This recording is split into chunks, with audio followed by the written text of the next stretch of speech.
여러분 안녕하십니까? 고종환 TV 부동산 애널리스트 TV를 운영하고 있는 고종환 한국자산관리연구원장입니다. 오늘은 한국부동산원이 어제 발표한 통계 자료에 기초해서, 그리고 다른 곳에서 발표한 것도 있습니다만 이를 종합해서 10월 둘째 주죠. 이제 셋째 주를 달려가고 있는데 부동산 시장의 흐름과 전망 그리고 전략에 관한 얘기를 해보고자 합니다.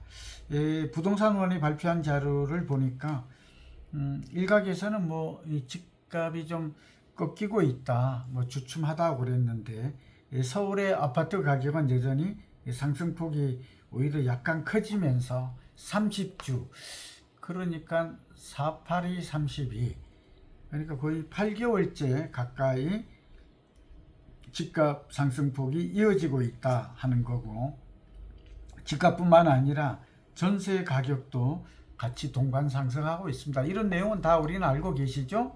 흐름을. 그래서 요점이 뭔가 가격 급등에 따른 그런 급등이라든지 대출 규제 여파로 매수세가 좀 위축되고 관망세가 짙어지면서 거래량이 좀 줄고 있지만, 여전히 일부 재건축 단지, 강남권이죠. 엄마도 여기 포함이 됩니다. 목동 아파트.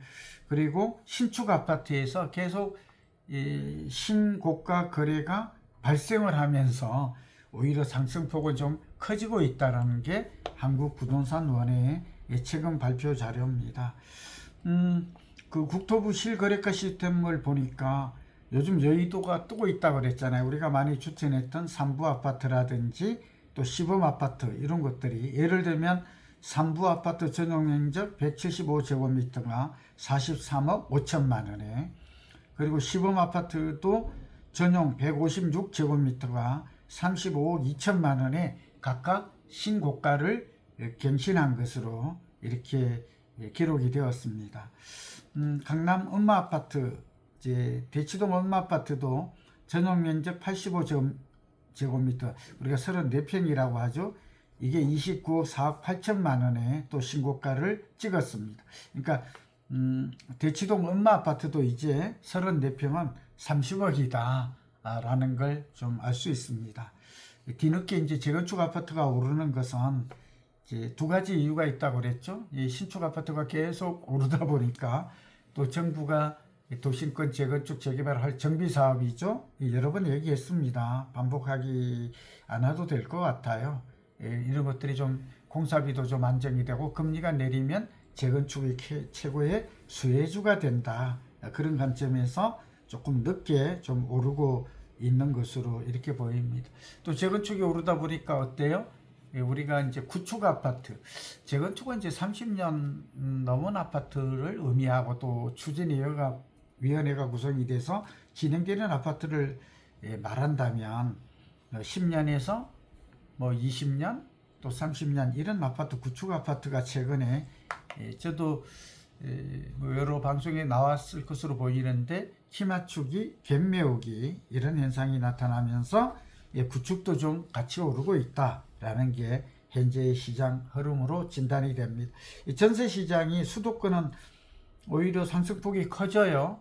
그러니까 서울이 이제 워낙 많이 오르니까 수도권으로 확산되고 있다라는 것으로 보이고, 또 하나는 수도권 전세 가격 상승폭이 커진다는 얘기는 수도권, 그러니까 경기, 인천 지역의 집값도 지금보다는 추가적으로 더 오를 가능성이 높다, 그런 걸 우리는 예고하고 있다고 볼 수가 있습니다. 문제는 지방이죠.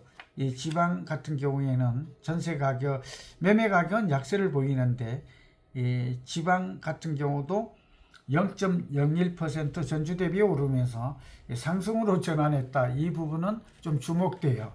이제 지방이라고 그러면 이제 우리가 천안, 아산을 이제 서울에서부터 쭉 내려가 보면 대전, 세종시, 또 광주, 대구, 부산, 이런 지역들이 대표적인데, 이제 지방도 제가 그랬잖아요. 이제 전세 가격 하락이 좀 멈추면 내년 봄부터는 좀 상승할 가능성이 또 있다. 그래서 저는 이 대전이나 이제 천안, 아산을 포함해서 대전, 세종시, 또 그 대구나 부산, 대도시 같은 경우에는 광주도 그렇죠. 한번 급매물 위주로 지금은 집을 이제 구매해 보는 그런 긍정적 관점에서 접근. 어디까지나 지금은 급매물이 있으니까 급매물이 좋겠죠. 네, 아니면 좀 더 내년 1월까지는 설 이전까지는 크게 변화가 없이 지금의 모습이 그대로 이어질 가능성이 높거든요. 그러니까 이제 서두르기보다는 내년 봄 이삭철이 시작되는 2월 이전까지는 지금의 그러니까 서울을 포함한 수도권은 완만한 상승이 되겠죠. 그리고 이제 지방 같은 경우에는 이제 하락폭이 좀 둔화되고 전세 같은 경우에는 이제 좀 상승 반전하는 이제 공급이 부족한 지역을 중심으로 그런 지역이 나타날 것이다. 이렇게 예상하면 될 것 같아요. 또 다른 그 자료를 보았더니 뭐 플래닛인가 여기 나온 걸 보았더니 눈에 띄는 게 이제 그 연립이나 다세대 또 오피스텔 이런 쪽의 거래량이 좀 증가하고 가격이 약간 올랐다. 이제 거래량뿐만 아니라 거래 금액이 좀 증가했다. 이런 보고서도 있어요. 이 얘기도 제가 여러 번 드렸죠. 서울 같은 경우에는 아파트가 오르니까 이제 주거용 오피스텔도 좀 오르고 연립이나 다세대 빌라의 거래량 가격도 좀 오르고 있다. 뭐 이건 전세 사기 여파로 특히 다세대 빌라나 뭐 오피스텔 이런 것들이 외면을 받았는데 이제 정부가 또 전세 사기 이 대책 또 국회에서 특별법이 통과가 되었고 저 같은 경우에도 이제 전세 사기 예방 대책 경기도가 좀 앞서가 있잖아요.